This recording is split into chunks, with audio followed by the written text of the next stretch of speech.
would say I've talked to so many people that share the same sentiment as you.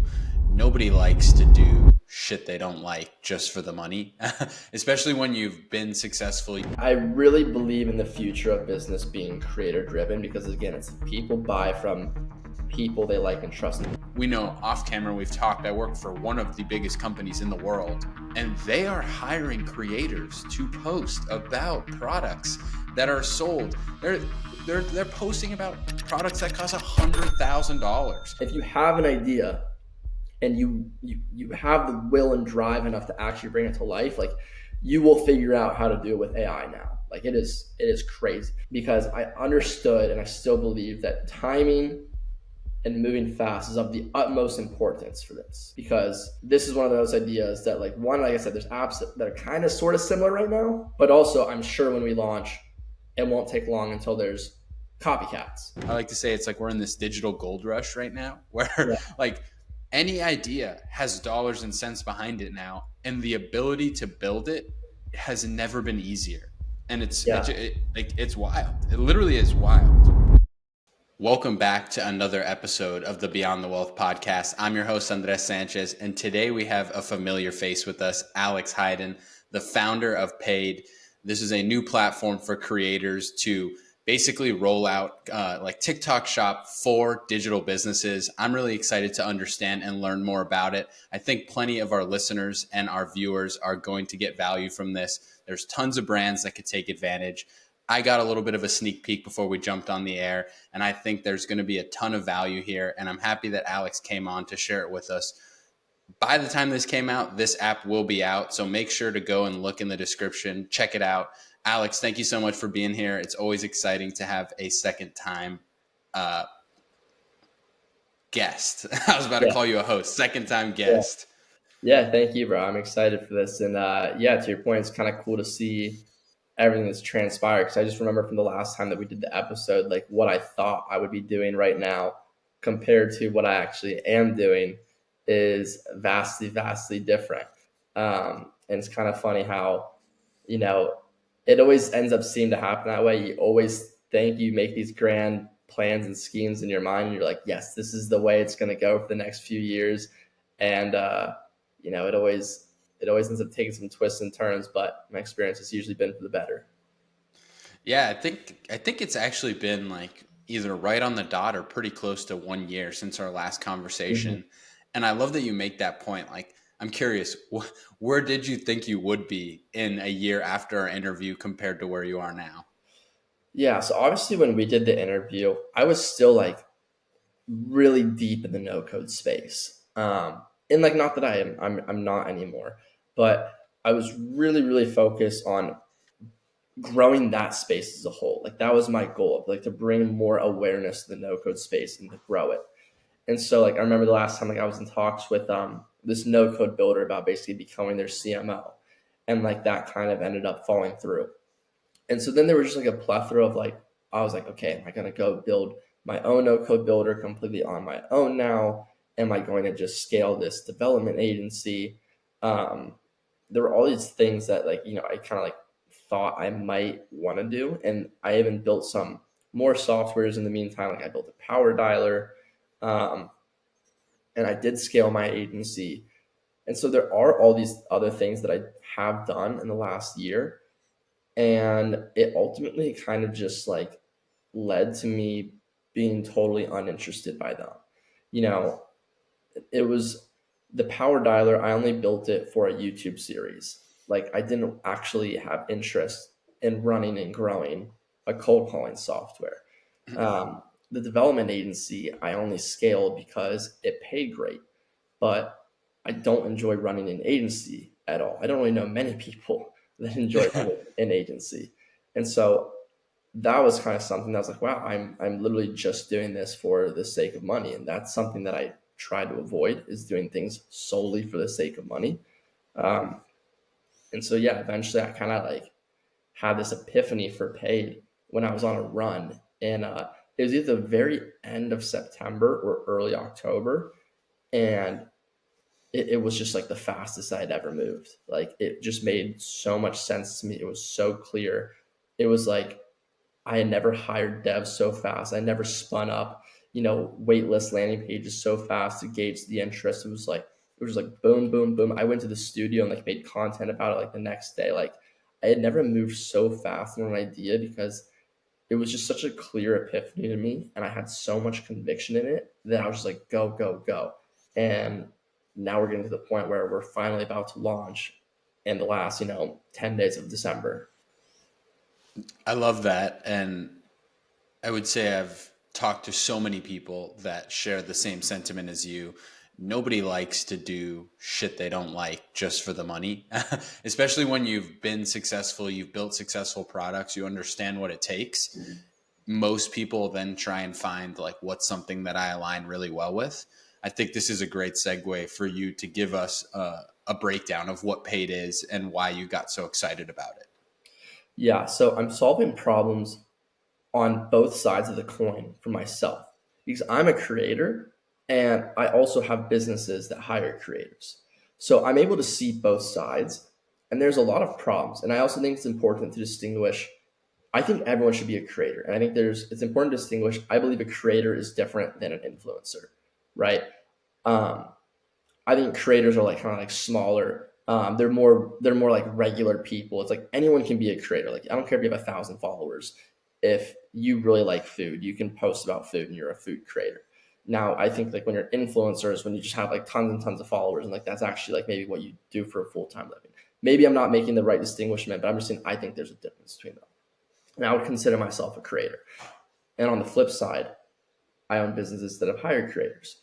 And so a lot of the issues that there tends to be is creators always want to get paid more than what they're worth. But on the flip side, brands always kind of want to cheap out on them, and they want to just offer like a lot of times they'll, especially if you're smaller, they'll just approach you offering like an affiliate deal.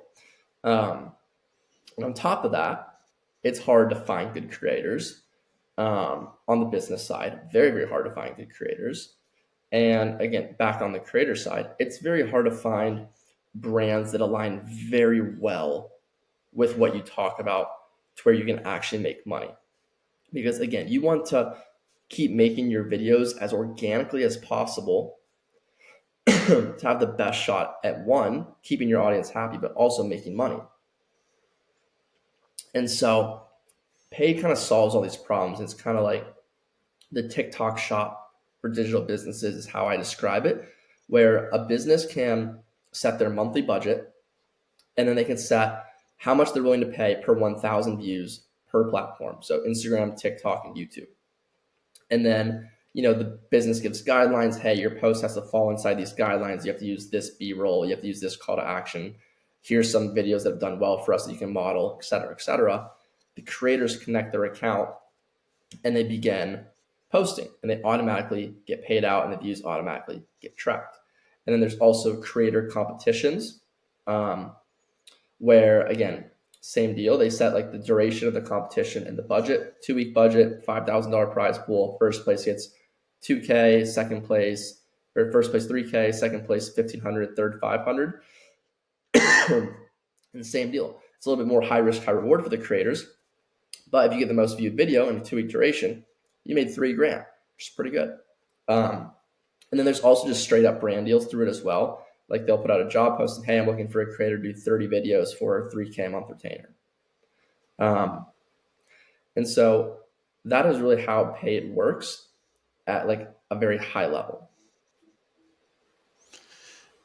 I think it's perfect because I do think that there is definitely a challenge when it comes to hiring some of these people. And I know you highlighted like most of them think they're way more, they are worth more than what they really are.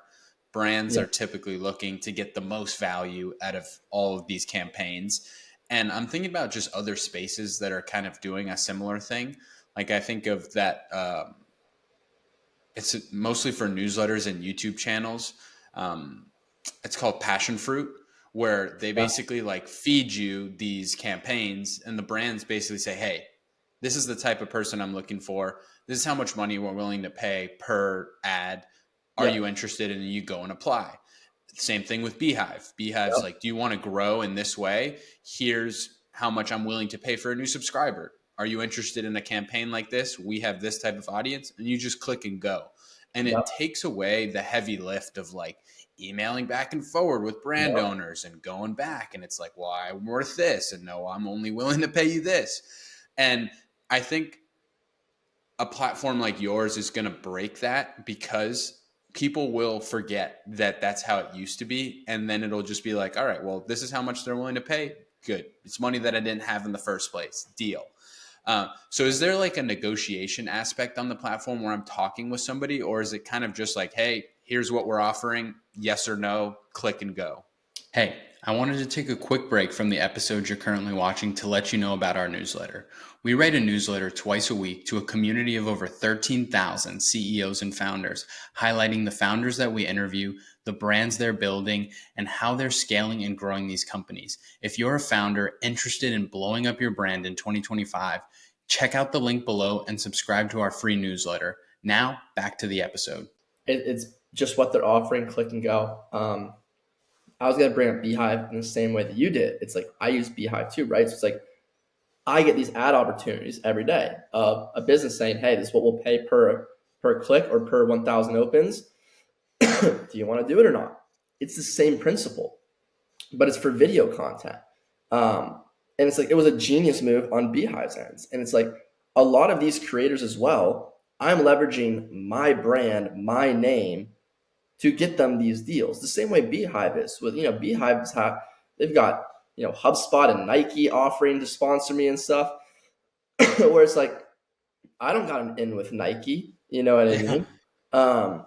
So for a lot of these creators that'll be unpaid, they're going to have access to opportunities that they would otherwise never stand a chance at, to be frank with you, because I'm leveraging the past 5 years of my life experience of all the people that I've met and all of the brand reputation that I've built up to get some of these brands on board.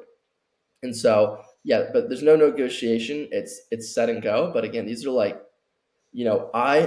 I work for the creators that are inside of paid. Like if you're a creator on paid, like I work for you.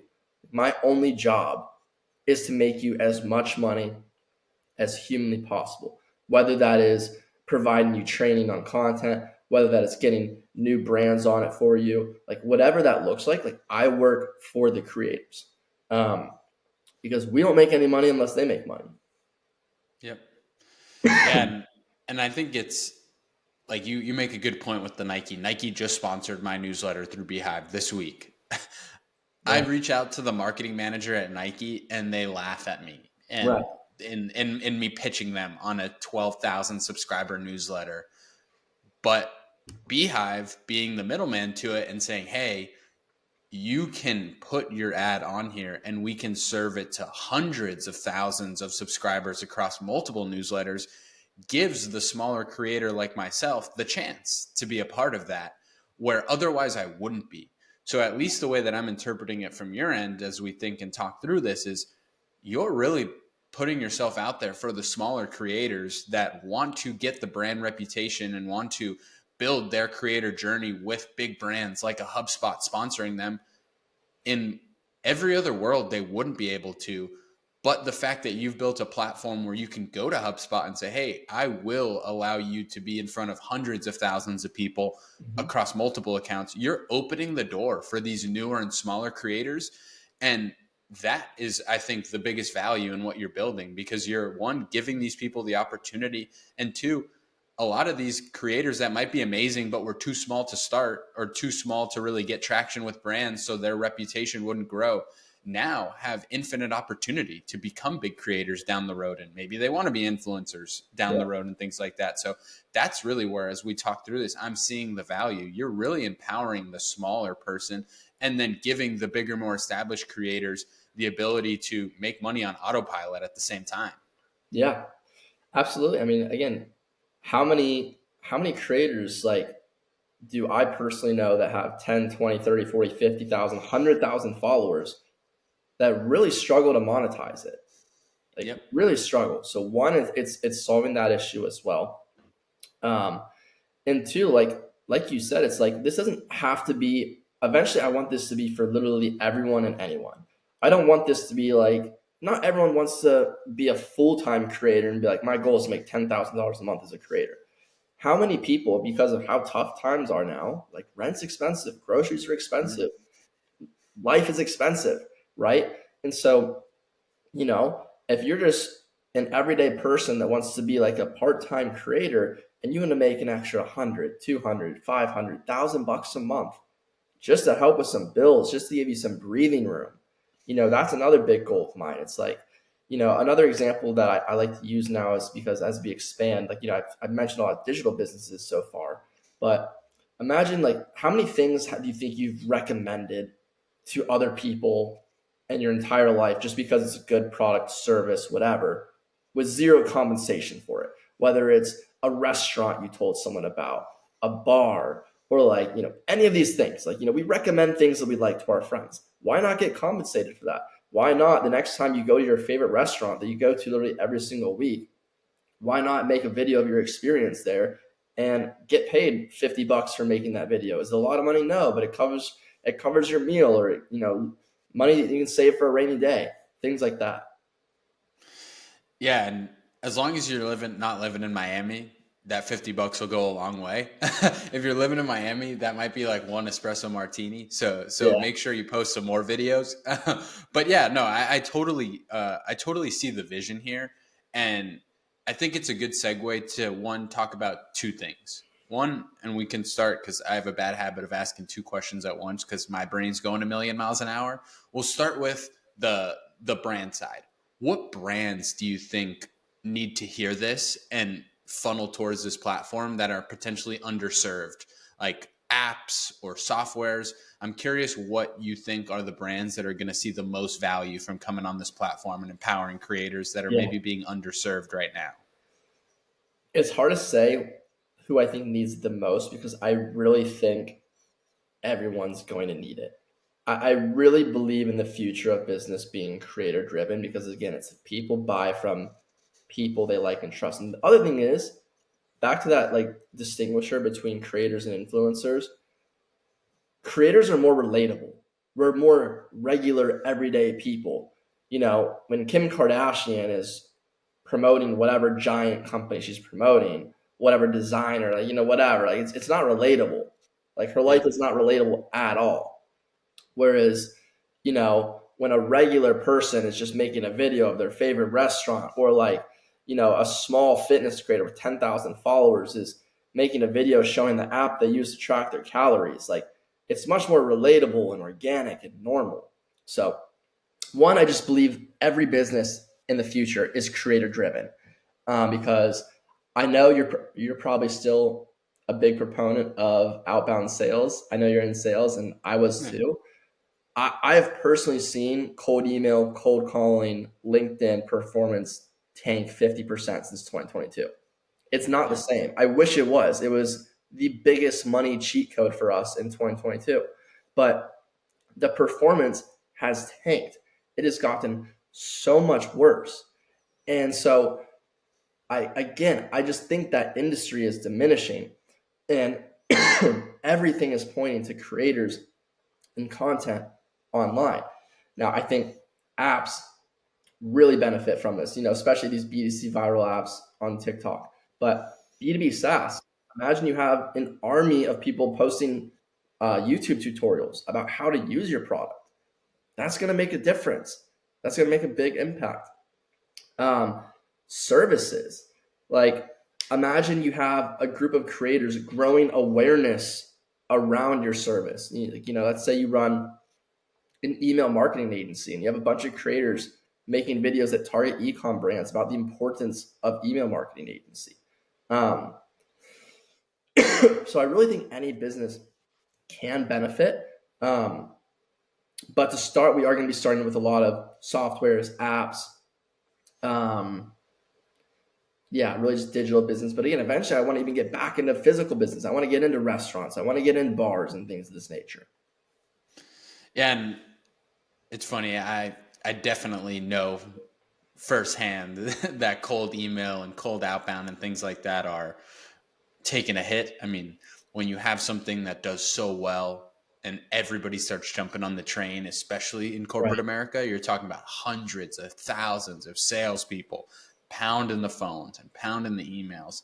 And I saw an ad that says it perfectly. Like, we use Gmail as our typical cold outreach or our inbox. Google's in the ads business. They don't have any incentive for you to go and close business via email, because then you wouldn't have to run ads on their platforms. Right. So everybody's looking for new avenues. And again, we know off camera, we've talked, I work for one of the biggest companies in the world, and they are hiring creators to post about products that are sold. They're posting about products that cost $100,000 Yeah. because they know that their buyers are on LinkedIn scrolling and watching videos now. So Yep. everybody, even in the biggest companies in the world, are aware that this is, and I'm thinking in my head, there's 80,000 people at the company I work at, but there was one girl that did extremely well when it came to posting content, not at all in her job description, just because she saw the opportunity. She got hired by another huge competitor solely because of the content she made online. She created content, and again, this is whether you want to be in corporate America or not, but she created content about the product she was selling in corporate America, and that landed her a high six-figure paying job at another company. If she was not posting any content, she would have been just another employee at the big company. So if that doesn't tell you that content is king and something that all of these major brands are looking at, I don't know what else does. And a product like yours, as we go, and like you said, it starts to roll out, I can see all of these huge brands coming on there because it's just easy that way. It's so much simpler. And the best part is these brands have money to spend. Marketing managers already have this budget locked in. If they Yep. don't spend it, they get less next year. So instead of having to sit there and hire 30 people to go and outbound into these creators, you could just go on a platform and fire up campaigns and let it do its own thing. Yep. So yeah, I guess the other question that I had early on the twofold side was from a creator side. There's creators probably listening and watching right now. What does the process of being added to the platform, being approved to work with the platform, what does that side of the business look like for them? Yeah. So it's super simple. It's going to be an app that you literally just download, and it's going to ask you for your name, your email. It's going to ask you like your interests and your skills. It's just to get, so that way we can match make you to the appropriate companies as we scale. And then after that, you connect your social accounts, and then you have to connect Stripe account so that way you can get paid. But then you're in and you're good to start posting about opportunities. And the other thing that's really cool, because we're going to be a creator led business ourselves, we are going to use our own app to grow our own app. We are going to be paying creators to post about paid from the first week. But the other thing that's really cool is when you create or when you invite other creators to the app, you earn a percent of their earnings if you invite them with your invite link. So And is that in perpetuity? it's in perpetuity. So there's a very big incentive for you to invite other creators, your creator friends, because you earn a percent of their earnings in perpetuity. So if you invite someone and they make $10,000 in a month, you'll make $500. And if they keep doing that, you'll be making $500 a month. So very big incentive to invite people. And imagine if you have actually a big audience and you post this to your story and you get 1,000 creators to sign up, like you can earn a pretty penny pretty quickly. And so there's a very big incentive for you to invite other creators, because our goal is to be like a creator inviting creator type of business. Yeah, I mean, shit. I might I might have to jump on the bandwagon and start throwing that link around Yeah. and see who in my network wants to go and start creating on the platform. Yeah. And I love that because I know that obviously you doing that means a little bit less revenue on your side, but I think it's important for younger entrepreneurs and founders because it's very easy to get greedy early on. And I mean, you're still so early in your career too. Yeah. It's so easy to get greedy early on. By you sacrificing a little bit off the top on the revenue side per person, you are opening the doors to so much virality. And like an offer like Yeah. that is super, because like think about just a group of 10 people that are all friends that all have Yeah. been creating content for a while. It's like, hey, let's share this link around, let's all get going on this, and let's all eat together. Like I Yeah. can't think of a more exciting thing than it's like, oh, like if you do well, I do well, if I do well, you do well. Yeah. Like that to me is a recipe for organic virality and the ability to have and maybe that's not the best word, but like a cult following or a cult team of people who really Yeah. love the product because they're making money. And I saw the Tyler Dank, the Beehive guy, Hmm. people, somebody tweeted like, why does everybody love Tyler so much? And the answer is easy. He helps people make money. Like Yeah. everything that they put out, everything that they build is geared towards making the creators money. And I think you're doing something extremely similar here on this side, on the video side. Yeah. Yeah. And I mean, I'm not going to lie and say that, this venture doesn't have financial incentive. Like, of course it does. Like, I'm not at a point where that doesn't matter anymore. But this play is much more about legacy at this point. I've never been so excited about something, and I feel like literally everything that I've done the last 5 years has pointed to this, between running a two-sided kind of marketplace before, between, blowing up as a creator myself and seeing both sides of the coin, between hiring creators, all the different people that I've met, the fact that a lot of people that I've met have become creators along the way. Like everything kind of just points to this for me. And it is a positive sum game. Like everyone is winning. Like creators get to make more money. Like, when they invite their friends, they get to make more money. They're getting deals that they wouldn't have had access to. They make more money. They make the businesses more money. And then I make money. So this is an opportunity for me to do what Tyler's doing. And it's like I said I work earlier for the creators. I work for the businesses too. I work for every single person on the platform to make them more money. That is my job. My job is to make every single person on our platform more money. And that is like such an exciting and like privileged place to be in, to get to do that for people the same way that Beehive does it. Like Beehive's done an incredible, incredible job. Like you better believe, like I've studied them. You know what I mean? Like that's the you nailed it on the head. Like their following and their users are very cult like, because they're Mm-hmm. getting opportunities and they're getting money they wouldn't have had otherwise. And so the idea of getting to do something similar for people at hopefully just as big of a scale as Beehive, if not bigger, is super, super exciting. And I really think that I can build a legacy here. Yeah, no, I think it's fantastic. I want to feed the entrepreneurial nerds that love this podcast and like to listen the stuff that they want to hear.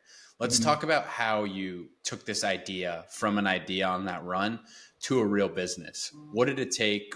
What was kind of the behind the scenes of that?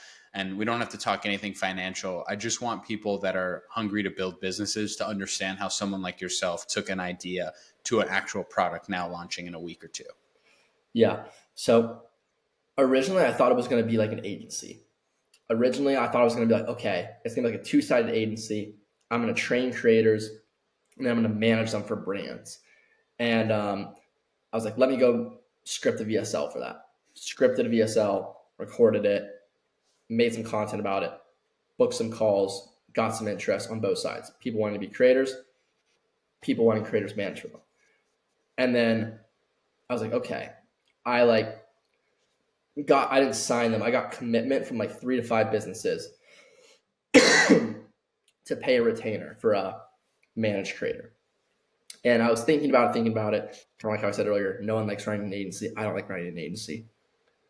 I was already seeing how big of an operational mess this would be Mm-hmm. when I go and scale this. So like I said, I got 3 to 5 people to like commit to yes in like a week. And so like it would have been great cash flow from the start, but I was like, this is going to turn into an operational mess really quickly. And I'm not good at operations. I know that. Like, so then my mind goes where it kind of has started naturally go of like, okay, how do we remove the operational mess like with tech? And so I started searching around, and I found apps and products that were similar, but no one had done it right. People were missing the mark. Like there were some that only do competitions. The competitions are very high risk, high reward for the creators. And it doesn't make sense for the business owner to scale the budget on a competition, in my opinion.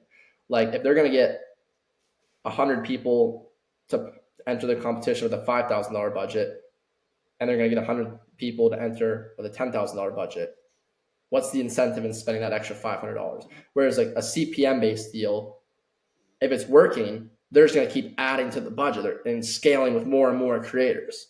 Yep. So that made a lot more sense to me. I was like, this should just be CPM based, and no one's doing that right now.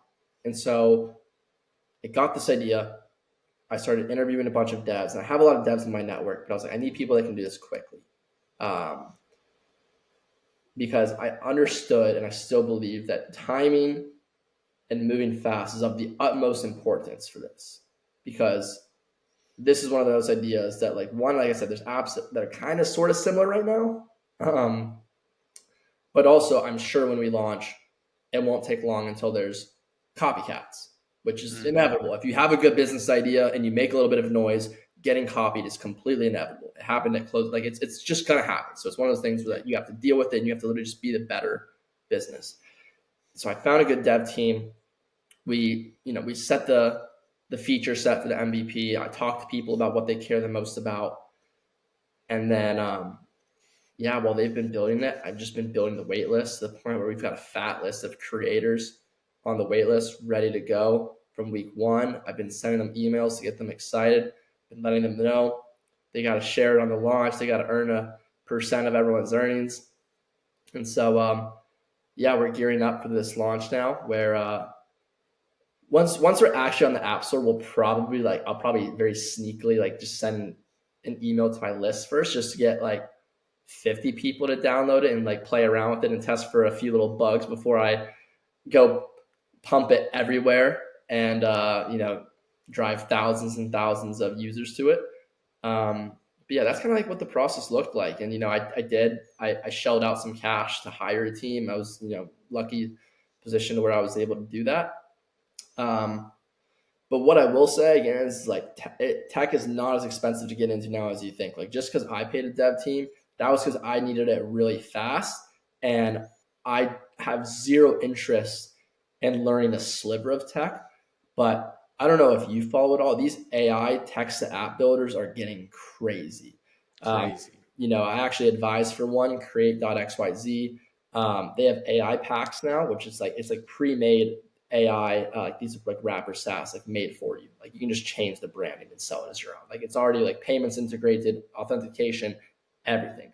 I know a lot of people like Bolt.new, there's Lovable.dev, there's Cursor, there's Replit. And so yes, you need to still have some level of technical understanding in case for debugging and just understanding infrastructure.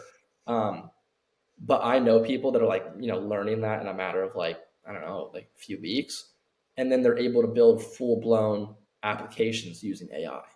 So if you have an idea and you have the will and drive enough to actually bring it to life, you will figure out how to do it with AI now. It is crazy.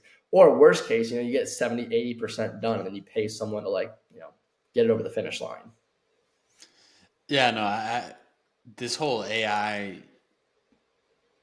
no code type of intertwining and the ability for AI to basically just code for you. I feel like every day I go on X and I scroll and see somebody who took an idea from an app in 24 hours to a product launch in 2 weeks. And it's all these random little niche things. It's wow, that sounds like a really good idea. And then you see them, the creator say, or the owner of the company say, yeah, we do 100K a month. It's wow, that's not a cute little idea anymore. That's a really profitable business that was created in 3 weeks. And I've said it before, and I say it on a lot of podcasts. We're living in a fucking crazy time. If you're in business and are interested in building, the barrier to entry has never been lower, ever. So if you're listening, go ahead. I'll give this to the people that maybe want to be entrepreneurs. I'm very like anti biz op. You know what I mean? I don't uh like selling the idea of get rich, like, nothing like that, right? But it's getting to the point where it's too crazy to ignore. Well, I'll give you this business opportunity. And it's kind of what we just talked about. Using AI to build a very niche SaaS or app that solves a specific problem, bonus points if it has a viral element, and then promoting it on TikTok, literally with performance based creators. I'm going to plug paid again. I'm going to say use paid, Yeah. but because that's literally what these people are doing. We have Cal AI that's at 800K a month. I don't know if you guys know how easy it is to build Cal AI. Like you could build it in literally a day. You have Riz GPT, just literally an app that tells you how to like talk to girls, and it's like you just make these little slideshows on TikTok, dude. And it's doing, again, I think Riz GPT is over 100K a month.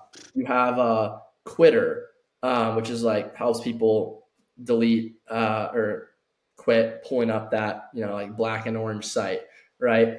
Um, they're printing with creators right now. You have Puff Count, my buddy's app that he just sold. It was at 40K a month. That helps you quit vaping, very niche specific problem. And it's like all these apps are so easy to build.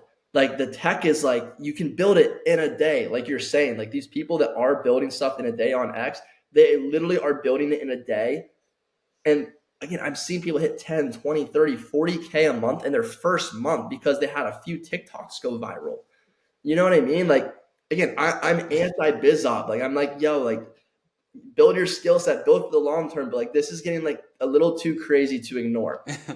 Like, shit, if you can milk 10 to 40K a month, even if it's only for a few months, like, I mean, dude, 10 might to as well. 40K is that's changing 99.9% of people's life. and Literally. and it I like again, for you and I, we see it every day. It's in our world, like, but for some people listening, like, this is so real. Like, you might think that what we're talking about is one off, and it's really not. Like, there is a lot of people doing this. And again, like, the recipe is right here in front of you. If you Yeah. have a really good idea, if there's something niche that you see that somebody hasn't built, the barrier to entry to build it has never been lower. Now you have products like Paid where you can go and once you actually get the product, immediately start hiring creators. And it really is just a handful of viral videos to get you through to that 10K a month mark. And then it's off to the races. Yeah. The more people that post about it, the more people that come on, and you don't have to build anything crazy. I mean, like the Puff Count app, like it's genius. You Yeah. literally just go on there and click the button and say, how many times did I smoke today? Or how Yeah. many rips of the vape did I take? And you start to just lower it every day, lower and lower and lower. Yeah. That, I mean, there's a business that was built and exited in a short period of time. Like, this is a real time, and people like to I like to say it's like we're in this digital gold rush right now where Yeah. like any idea has dollars and cents behind it now, and the ability to build it has never been easier. And Yeah. like it's wild. It literally is wild. The amount of also student geared like cheat on your homework or do your homework AI apps that are at $1 million a year. Again, I swear I see a new one on TikTok every week that blows up, and then I go to Sensor Tower and I see they're doing like $1 million a year, and I'm like, dude, like, good for these kids, like good for Yeah. these kids for taking advantage of this, because like what they're like, if people, I just wish people understood, because and I get it, because like when I had never made money before and I was like seeing these people make money, like especially like drop shipping stuff, like damn, like what do they know? Like this stuff is like must be hard. There must be some sauce, and like drop shipping is hard. Drop shipping is very hard, especially like they were doing it with Facebook ads. Then like that was not easy. You know what I mean? But like this, like literally, if you're listening to this and like you've never like made money before, and like $1 million a year seems crazy, which is a lot of money. Like I'm saying, I think that's a lot of money. But like Yeah. literally what they're doing again is they're using AI to build an app that is like, it is literally chat GPT with an interface around it. and then they're going viral on TikTok and getting $1 million a year and like $3 a week subscriptions. Like that is what they are doing. They're getting hundreds of thousands of users on the app, and enough are converting at like $3 a week to make $1 million a year. Like that is crazy. Yeah, I mean, I still think about it every day, and just I'm like, it's just so wild. And I mean, look, we're really blessed to be able to be living in this time and have the Absolutely. resources, and like to be in your 20s right now is ridiculous. Like you are literally living in quite literally the easiest time to get rich online. And yes, there's all this other stuff about like life being more expensive and Yeah. harder than it was when your parents were young and all that, like cry me a river shit. Yeah. There is so much more opportunity than your parents ever had to Oh, make money online. Like you, I consider my parents both very smart. They first generation Americans, and they did amazing and gave me an amazing life. They cannot fathom the things yeah. that I tell them when I talk about what's going on. It literally doesn't even make sense to them because they never had opportunities like this. Yeah. And you get these 16, 17, 18-year-old just dogs that are Yeah. so hungry. They live on these apps, they get it. And we alluded to it a little bit early about like moving quickly. That's all it is. Yeah. Take an idea, fail fast, go try and figure it out. It doesn't cost that much money anymore to do any of this. And if you get something good and you just throw gasoline on the fire, you can literally build $1 million a year business right now with 1 to 2 people on your team Yeah. and a very low cost to start. And it's just, I mean, it's mind blowing. Yeah.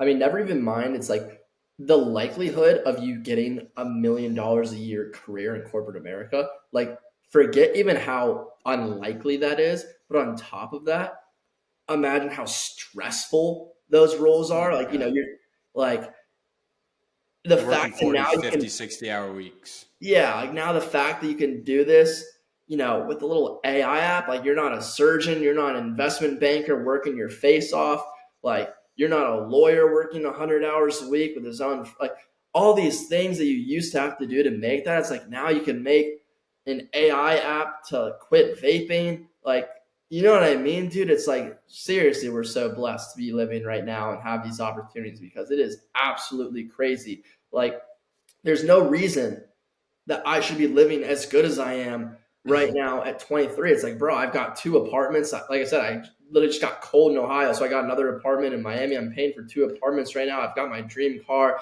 Like I booked a cruise on 3 days notice with all my best friends. Like I shouldn't be able to do these things, dude. You know what I mean? Like there's not a chance I'd be able to do these things if I grew up my parents would. Like not a chance. So it's like Yeah. to say we're blessed is an understatement. Yeah, there's that meme that I love, and it's Matthew McConaughey in Interstellar driving the truck, like crying because he's leaving his kids. And it's like that boomer that's Yeah. going to his 9 to 5, 40 years deep, seeing the kid on Instagram posting a Rolex and a Ferrari. Yeah. And we really are living in those times where I mean, yeah, if there's anything that people listening and are watching us right now can take away from this is it's so possible. Yeah. Like it really is so possible. All of those limiting beliefs of like, yeah, but like I probably couldn't do it. Like he got lucky, she got lucky. No, there is so much opportunity to be successful right now. And it really only takes a few months of grinding it away. Don't put yourself down. Don't let yourself think that it's just all luck. Like we are actually living in the best time to create profitable businesses.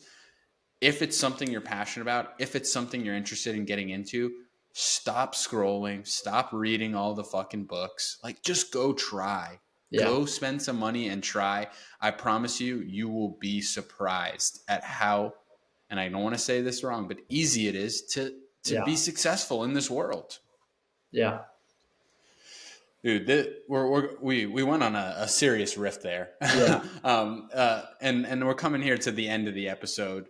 I always ask a question now at the end, and it's funny because I'd say you're on the younger side of people I've interviewed. So you're kind of not talking to, you're talking to yourself that's not too far away. But I always like to ask, like, and for a 23-year-old, you packed in a shitload of experiences that most probably haven't had. But if you could go back to 18-year-old Alex in college, living that life, like, what would you tell him now with everything you know? Um, I actually did a pretty good job of the biggest thing that took me probably a year or so to get over is one, you have to build for the long term. Like you can't when I was 18, I still wanted to get rich quick. You know what I mean? That's why I was doing drop shipping and I was in all these other things that just don't work. It wasn't until I started building on like a 3-year time horizon that I saw success. Um, the other thing that I would tell myself is I actually did a pretty good job of this as well, but like just keep your expenses low. I did a really good job of this when I first moved to Miami because I wasn't making a ton of money, but it's like having a low baseline of expenses is what allows you to swing for the fences. You know what I mean? Like if you are a slave to a lifestyle that you have to keep affording, you can't take those risks. You can't take those bets anymore because you're paying for X, Y, Z. And so your first 10K month doesn't guarantee you're going to make 10K a month for the rest of your life. That your first 100K month doesn't guarantee that's your new baseline. You know what I mean? So Yeah. beware of lifestyle inflation because I've seen that like take out a lot of people. Like I said, I've been doing this now since 2019, and a lot of people that like came up with me in a sense, like they're gone again now. You know what I mean? Like the lifestyle inflation got them. So that would be a really big word of mine is that I actually did really well with that, which was surprising, which was actually kind of surprising because if you would have given an 18-year-old me money, I definitely would have blown it. But by the time I got to the point of being like 21, 22, like I kind of got to a point where I actually really did. And I'm fully at this point right now. I have no desire to buy anything. I'm at a point now where like I genuinely enjoy the process of building businesses that I care about so much more than any material item I could buy at the end of the rainbow. Um, and I think that it helps that I've already bought some of the stuff, I guess now. But like with paid, I could sell paid for $10 million tomorrow, and there's not going to be a change to my lifestyle. Like I can tell you that genuinely. There really wouldn't be. Um, Maybe the only thing I would do is buy a house instead of keep renting. You know what I mean? But like that's Yeah. it. Um, I would still work the same amount that I work. I'm still going to play pickleball. I'm still going to play tennis. Still going to try to see my friends and family as much as I can. There's no difference. So if you can find something that you can lean into like that, where you just really love the process of building, and you're like, yo, it doesn't matter if this takes 1 year, 3 years, 5 years, 10 years. Like I just love waking up every single day and putting one foot in front of the other. You're in a really good spot. And if you can do that totally detached from the outcome, where it's like you don't need to go get the Lambo, you don't need to go get the Miami high rise, like you literally just love to do it and you just want to be able to keep the lights on and obviously have a little bit of comfort, but you know what I mean? You're in a really good spot. Dude, I love it. And I think a ton of young entrepreneurs that are listening can take that and run with it. You're 23, you've been extremely successful. I think you're very relatable to these people watching that are at that younger age, and you've had success. You've sold the companies, you've done well, you've bought your dream car, all of that awesome stuff. But the fact that you're going back and you've got all these experiences and those are the things that are the ones keeping you grounded. One, I think, is the reason why you're still successful in building to this day. And didn't fall into the trap of the lifestyle inflation that takes down a bunch of really good people. But I think it's important for the younger people listening to really relate with that. And it is not just the right thing to say. It's like, it's the right thing to do. And it really is the reason why some people 10X and continue to succeed and others just go down the drain and don't continue to make it. Um, I want to give you the chance to do one last plug here for paid. Where can they follow it? Where can they check it out? What should they be looking for now in the next 2 weeks? Or what should they be looking for now because it's out right now? Yeah. And then we'll wrap it up. Yeah. So it's at the paid app on Instagram. The URL that we'll have, we'll fix it up by the time you see this, is getpaidapp.com.